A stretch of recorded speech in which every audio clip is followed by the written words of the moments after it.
देश में जहां एक तरफ कोरोना जैसी विपदा के समय में लोगों को ऑक्सीजन नहीं मिल रही, हॉस्पिटल में बेड नहीं मिल रहे, वैक्सीनेशन की इतनी कमी चल रही है। इन समस्याओं से लड़ने के लिए कई लोग, संस्थाएं आगे आकर मदद कर रही हैं। कहीं कहीं तो लोगों को मुफ्त ऑक्सीजन, दवाइयां आदि भी दी जा रही हैं। पर इसी तरह दूसरी तरफ कुछ लोग ऐसे भी हैं जो कि इस आपदा में भी अपना फायदा देखते हैं।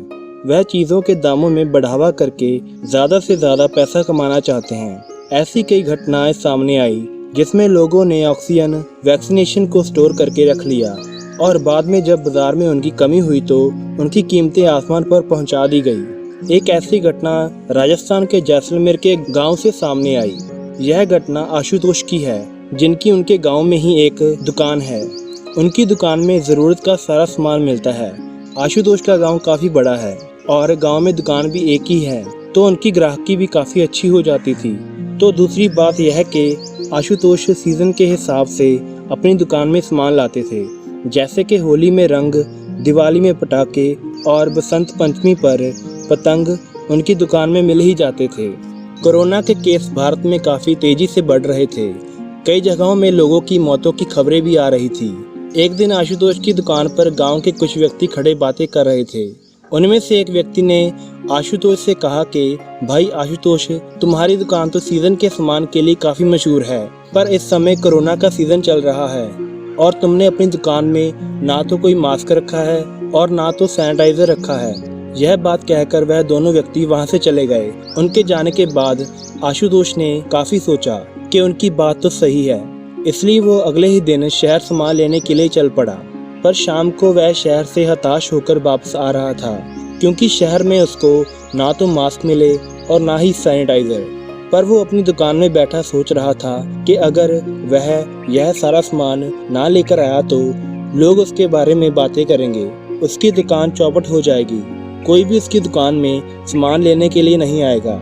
ऐसे सोचते सोचते उसके दिमाग में एक खुराफती योजना ने जन्म लिया। उसने अपनी दुकान में काम करने वाले राजकुमार को अपने पास बुलाया और उसे सारी बात बताई कि अगर हमने अपनी दुकान में कोरोना से संबंधित सामान न लाया तो हमें काफ़ी नुकसान होगा, इसलिए हमें कुछ ना कुछ करना पड़ेगा। आशुतोष ने कहा कि तेरे घर में जितने भी पुराने कपड़े हैं उन्हें इकट्ठा करके उनके टुकड़ों से मास्क बनाएंगे और घर में जो पुरानी जितनी भी दवाइयाँ हैं जिन्हें हम सिर्फ एक बार खाकर वैसे ही छोड़ देते हैं, उन्हें भी इकट्ठा कर और उनको पीस कर शीशी में भर ले।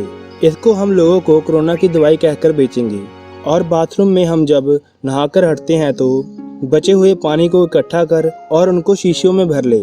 इसको हम हैंड सैनिटाइजर कहकर बेचेंगे। राजकुमार यह सब सुनकर काफ़ी हैरान था। उसने आशुतोष को ऐसा ना करने के लिए कहा। आशुतोष ने राजकुमार को फटकार लगाते हुए कहा कि तू मेरा नौकर है, जैसा मैं कहता हूँ वैसा कर, ज़्यादा ज्ञान मत दे। राजकुमार ने वैसा ही किया जैसे आशुतोष ने कहा। कुछ ही समय में सबको पता चल गया कि आशुतोष की दुकान में कोरोना की दवाई, मास्क और हैंड सैनिटाइजर उपलब्ध है। उसकी दुकान में ग्राहकों की भीड़ लग गई। आसपास के कई गाँव के लोग भी उसके पास सामान लेने के लिए आने लगे। आशुतोष ने इस सब से काफ़ी कमाई कर ली। वह पैसों में खेलने लगा। पर एक दिन आशुतोष के बड़े भाई का फ़ोन उसके पास आया। उसके भाई ने बताया कि माँ की तबीयत काफ़ी ख़राब है और वो अस्पताल में दाखिल है। आशुतोष हड़बड़ी में अस्पताल पहुंचा तो उसे पता चला कि उसकी माँ कोरोना संक्रमित है। जब उसने डॉक्टर से बात की तो उसे पता चला कि उसकी माँ वो ही मास्क, हैंड सैनिटाइजर और दवाई इस्तेमाल कर रही थी जो कि आशुतोष ने खुद तैयार की थी। डॉक्टर ने कहा कि कुछ लोग पैसे कमाने के लालच में गलत चीज़ें लोगों को दे देते हैं, जो कि काफ़ी ज़्यादा नुकसानदायक है। डॉक्टर ने बताया कि हम पूरी कोशिश करेंगे आपकी माँ को बचाने की, पर चांस काफ़ी कम है। आशुतोष यह सब सुनकर दंग रह गया, क्योंकि जो गलती उसने की थी उसका खामियाजा वो भुगत रहा था। अब उसके पास पछताने के सिवा कुछ भी बाकी नहीं था। इसलिए यह समय एक दूसरे की मदद करने का है, ना कि अपना फ़ायदा देखने का। घर में रहें और सुरक्षित रहें और अपने आसपास के लोगों की मदद करें जिनको आपकी ज़रूरत है।